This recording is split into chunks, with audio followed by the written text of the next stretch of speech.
António Rebelo de Sousa é o convidado deste Hora Económica. António, muito É sempre um boa grande prazer noite. estar aqui consigo. Olhemos então para o caso grego. Talvez começarmos aqui pelas declarações de Alan Greenspan numa entrevista. Sim, O sim. homem que acaba por sair À da BBC, Fed salvo erro. antes de Sabe que toda eu tive esta crise estourar, tive o prazer de o conhecer em 1986. ele acaba por dizer sobre a Grécia que é uma questão de tempo até a Grécia sair do euro.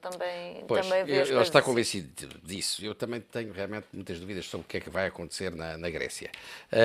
E ele diz, muito o que diz está certo do meu ponto de vista, que é preciso repensar a União Monetária Europeia, que tal como ela está a funcionar hoje em dia, realmente vai ter grandes problemas. Agora, o problema do Syriza e do nosso amigo Alexis é que as propostas que fizeram até agora não são realistas, não é? Realmente não são realistas, infelizmente, porque não só a proposta de obrigações perpétuas, ou de dívida perpétua, né? Com a proposta também de fazer ligar a dívida à performance da economia, sem explicar muito bem como é que tenciona fazê-lo, não me parece, nem uma coisa nem outra me parece realmente realista. A única coisa que é possível, e eles ainda não perceberam isso, é a reciclagem da dívida, quer dizer, que é uma coisa que a esquerda mais radical não tem maneira de perceber. É a substituição de dívida mais cara pela dívida mais barata de uma forma gradualista.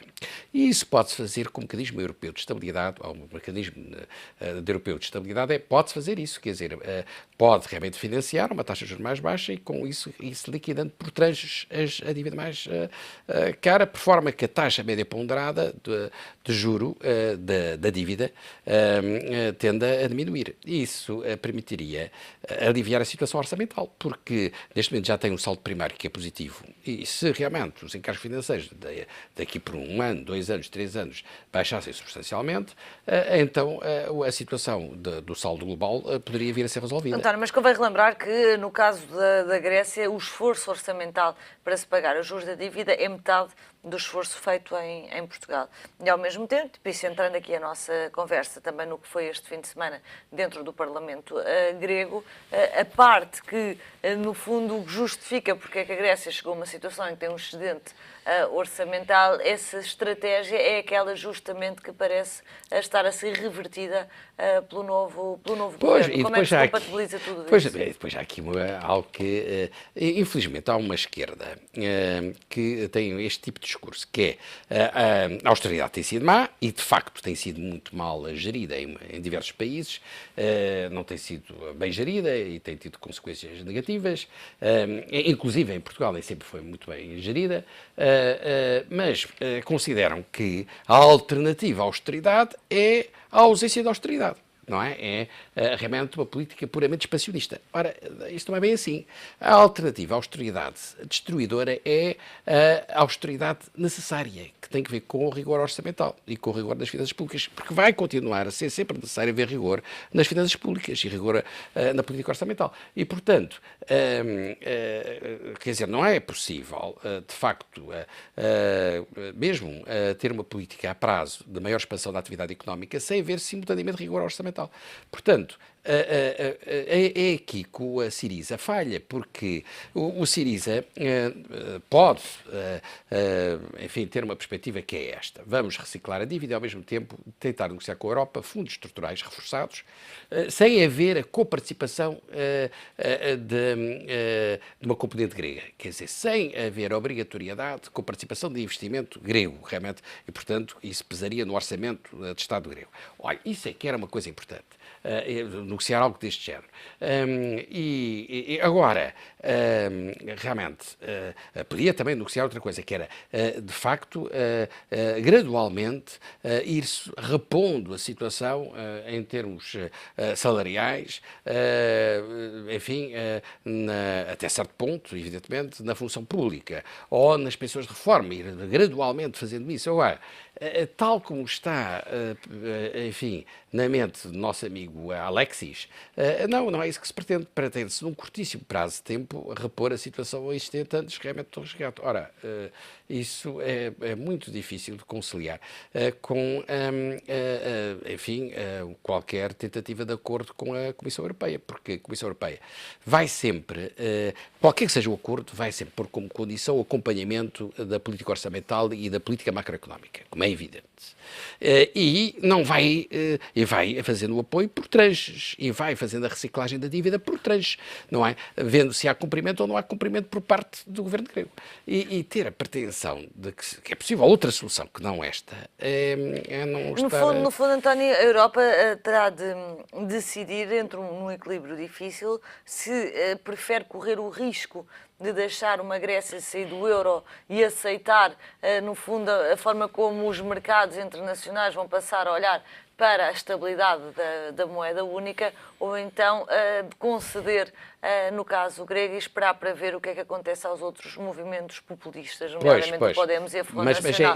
Não é uma decisão fácil. Não é nada fácil, até porque a saída da Grécia teria consequências muito graves hoje em dia em termos de interesses ocidentais. Porquê? Porque o problema não é exclusivamente económico, é também político e geoestratégico, por causa da Ucrânia.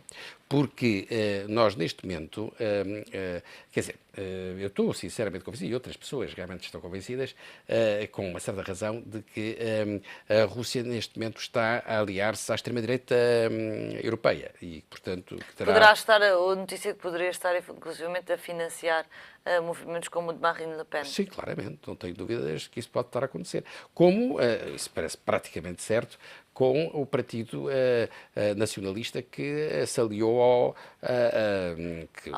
Syriza e que tem, aliás, o Ministério da Defesa. Portanto, isso é grave, porque se trata de um país que está na NATO. Havendo uma situação de saída da Grécia da União Europeia, com uma forte instabilidade social, a tentação autoritária é grande. E uma tentação autoritária, não diria totalitária para já, mas a caminho disso, há uns anos atrás poder-se admitir que os militares gregos faziam um golpe de Estado e que seria um golpe de Estado que não poria em causa a manutenção da Grécia e da NATO. Não, hoje em dia não será assim. Quer dizer, se houver um golpe de Estado da extrema-direita na Grécia, provavelmente a Grécia tem que sair da NATO. E não estou a ver realmente os países ocidentais apoiarem a Grécia, nem os Estados Unidos da América, nem a União Europeia. E, portanto, quem é que vai apoiar? Quem é que vai apoiar?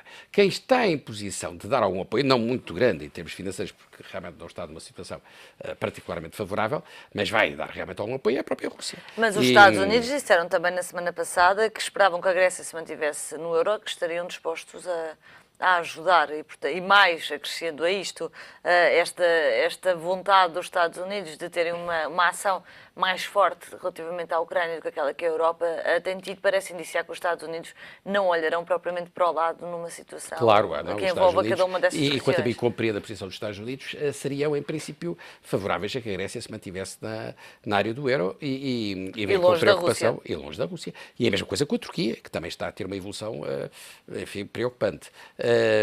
Portanto, são dois países muito relevantes do Mediterrâneo Oriental. E por isso mesmo é que, sendo certo que, por um lado, por uma questão, enfim, digamos, de pragmatismo que tem que ver com aquilo que é o nosso conhecimento da realidade económica dos países em questão, nós achamos muito difícil que as propostas do Syriza possam realmente conduzir o país no bom sentido e que dificilmente, eu também antevejo que vai ser muito difícil com estas propostas realmente a Grécia manter-se na área do euro. Também, por outro lado, eu não sou daqueles que exultam com a saída da Grécia da área do euro. Pelo contrário, fico extremamente preocupado. O que eu acharia realmente, enfim, melhor era que ou o Syriza pusesse em causa realmente o seu próprio programa eleitoral, mas aí provavelmente haverá uma crise política interna, porque a ala esquerda não vai consentir, provavelmente, que isso aconteça, ou então que houvesse novas eleições e houvesse um governo mais moderado, mais temperado que o Syriza, que realmente viabilizasse um entendimento com a Comissão Europeia e com o Banco Central Europeu. Este fim de semana, Varoufakis, o Ministro das Finanças grego, deu uma entrevista à RAI, ao canal italiano, a dizer que se a Europa deixasse a Grécia sair do euro, Portugal seria o próximo. há riscos, de facto, de contágio nesta altura, até olhando para o mercado secundário, Não, de taxas de juros, que Portugal é outra coisa, uma coisa é eu a estou Grécia é convencido outra. que o risco é muito reduzido no caso português, porque temos que ser, temos que ser objetivos. Gosto ou não deste governo, que é verdade é que a nossa situação em termos de, enfim, de mercados e a situação em que está a nossa dívida hoje em dia em termos de taxas de juros que estão a ser realmente obtidas é totalmente diferente da situação grega e, portanto, eu penso que eu não sou daqueles que entendem que a nossa dívida não é suscetível de ser paga. Quer dizer, eu acho que a nossa dívida presente, desde que haja uma adequada reciclagem da dívida e uma política de rigor orçamental, é realmente possível ser paga, só que também acho que é preciso mudar alguma coisa na Europa. Essa é que é, enfim, a minha diferença em relação ao discurso, enfim, oficial do nosso governo, é que eu acho que é preciso repensar um bocado a Europa em termos da mutualização da dívida, de ser possível a emissão, por exemplo, de obrigações pelo Banco Europeu de Investimento e pelo Fundo Europeu de Investimento, que, como é sabido, foi criada em 94 e que tem uma participação de 61%, ou coisa assim parecida, do Banco Europeu de Investimento e depois também tem da Comissão Europeia e depois tem de bancos europeus, e que podem realmente caminhar no sentido da mutualização da dívida, porque há aqui uma ideia que se gerou, que os alemães têm, que é errada. E, portanto, não devíamos limitar-nos a dizer está bem como está e tal, realmente continuar a funcionar assim. Tem sido um bocado a posição, digamos, do governo português. Na Europa... Mas quanto mais, António, mas quanto mais... Porque isto não implica que os Estados-membros tenham necessariamente que ser chamados a participar Verdade, no esforço. mas quanto mais Portugal tenta afastar-se da Grécia, quanto mais a Grécia radicaliza o seu discurso e até envolve Portugal como vítima do efeito contágio de uma eventual saída da Grécia do euro, menos espaço fica para esse discurso que fica a meio caminho. É perigoso para Portugal ou não ter esse discurso do a meio caminho que o António está a ter. Do ponto de vista oficial, dizer é preciso, de facto, alterar aqui as condições da dívida. É que, em termos de percepção, alterar condições de pagamento de dívida e não pagar dívida... O governo português não devia pedir nenhuma renegociação da dívida agora. De maneira alguma. Não faz sentido nenhum. Só, costumo dizer é que deveria continuar a reciclar a dívida como se tem feito. Como tem feito. Então, que espaço, justamente, então, que espaço é que fica para que haja uma alternativa ao atual governo, portanto, para o Partido Socialista, se não for pela via da assunção de uma renegociação da dívida? O que é que se pode fazer diferente? Pois, o problema é difícil ser oposição, então, não, é possível ser, é preciso ser-se criativo, não é? Mas o que pode dizer-se é que a posição de Portugal na Europa devia ser diferente, numa perspectiva de longo prazo, quer dizer, porque é preciso resolver problemas de longo prazo, estruturais na Europa.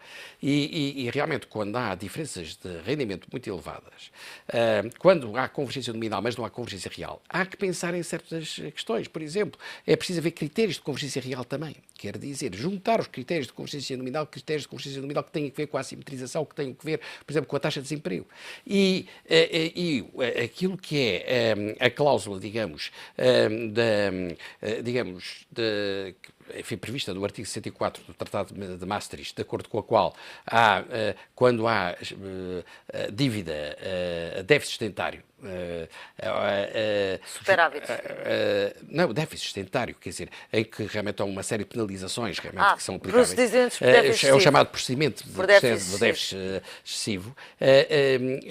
Há realmente hoje em dia já algumas exceções. Por exemplo, quando há um decréscimo do PIB realmente de 2%, ou quando se situa entre 0,75% e 2%, deviam-se considerar outras exceções que têm a ver com os critérios de convergência real. Mas isso, a Europa, o desemprego, etc. Em termos reais, a Europa já disse que não há, que Portugal não pode beneficiar de nenhuma flexibilização enquanto não tiver o déficit abaixo dos 3% do PIB. Portanto, a resposta está dada em termos pragmáticos. Mas isso vamos lá ver. Eu não tenho dúvidas que nos tempos mais próximos não existe alternativa que não seja tentarmos realmente, quanto muito, negociar a introdução de incentivos fiscais realmente a certas exportações e, sobretudo, realmente ter uma concepção diferente daquilo que deve ser a política desenvolvimentista do país. Quer dizer, não é possível, não vamos conseguir, Portugal não vai conseguir mudar a Europa nos próximos 2 anos ou 3 anos. O que não quer dizer... dificulta o discurso político, era esse o meu ponto. Isso eu compreendo. O que não quer dizer que não se comece já a apontar pistas e a defender certas teses, conjuntamente com outros países, coisa que o governo português não tem feito e que o nosso governo podia fazer. Agora, a questão de fundo é esta. É que para haver uma política de desenvolvimento do país há duas concessões. E aí é que é a grande diferença entre realmente um governo de centro-direita e um governo de centro-esquerda. Não é? Não é um de esquerda radical, de centro-esquerda. Há uma concepção que pode ser puramente liberal, dizer que nós vamos ser só facilitadores realmente do investimento estrangeiro em Portugal, facilitadores do empreendedorismo em Portugal, facilitadores realmente. E outros que dizem, não, nós realmente achamos que o Estado também tem uma palavra a dizer. E, portanto, achamos que tem que haver realmente uma política de ordenamento do território. Tem que haver, que eu tenho dito isto várias vezes, um planeamento indicativo realmente a nível regional e a nível nacional. Temos que sintonizar, detectar setores estratégicos que vão ter condições privilegiadas, quer em termos realmente de acesso a financiamento, quer em termos realmente de isenções fiscais. Portanto, e isto é uma filosofia diferente daquela que tem o governo. E isto tem que ver também com as privatizações, porque de acordo com esse plano, não é? Talvez seja do Estado se manter certo presente em alguns setores estratégicos, não é? Ou não, quer dizer. Portanto, não é dizer o Estado, por definição, à partida, não deve existir, quer dizer, na economia. O setor empresarial do Estado não é. Não, realmente depende da concepção que nós temos de estratégia de desenvolvimento nacional e de interesses estratégicos. E é por aí, então, pode vir um discurso É esta diferente. que é a diferença entre o centro-esquerda e o centro-direita, realmente. Enquanto não se explicar isto bem, e se realmente nos limitarmos a ter um comportamento de imitação em relação a outras esquerdas... Mas o tema da dívida será certamente o tema que vai dominar este ano de 2015 antes das eleições, ou não está de acordo? Pois, é capaz de, infelizmente, isso acontecer, porque é um tema que, sendo importante, o mais importante aqui é, isso eu compreenderia que acontecesse, embora se fosse talvez mais importante para umas eleições europeias, é a concepção que se tem da Europa e realmente que reformas é que deviam ser implementadas na Europa. Isso acho também realmente um tema bastante importante. Mas nós temos agora pela frente um ano que vai ser muito difícil, porque eu não sei se não vamos ter uma generalização do conflito na Ucrânia. Quer dizer, eu não tenho a perspectiva otimista da Sra. Merkel, estou mais próximo da perspectiva dos Estados Unidos da América. Eu acho que o Sr. Putin não está interessado... Com a paz. Não está interessado na situação atual em termos de correlação de forças no terreno.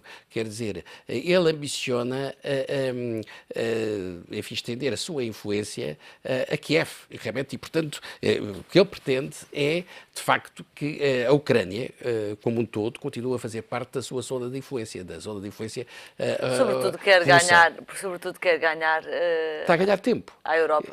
Não, está a ganhar tempo e eu estou sinceramente convencido que, inclusive, muitos dos refugiados que estão neste momento a ir para Kiev, que são elementos ligados ao exército russo e que, se não se fizer nada a curto prazo, realmente irão desestabilizar a própria situação em Kiev. Portanto, pretender negociar com alguém que acha que Kiev faz parte do Império Russo, uma solução que não seja a de um certo domínio político realmente sobre a Ucrânia inteira, é muito difícil, não é? Realmente é difícil. Vamos acompanhando o desenrolar dos acontecimentos. António, muito obrigada pela sua foi um prazer. presença no Hora Económica, o comentário de António Rebelo de Sousa.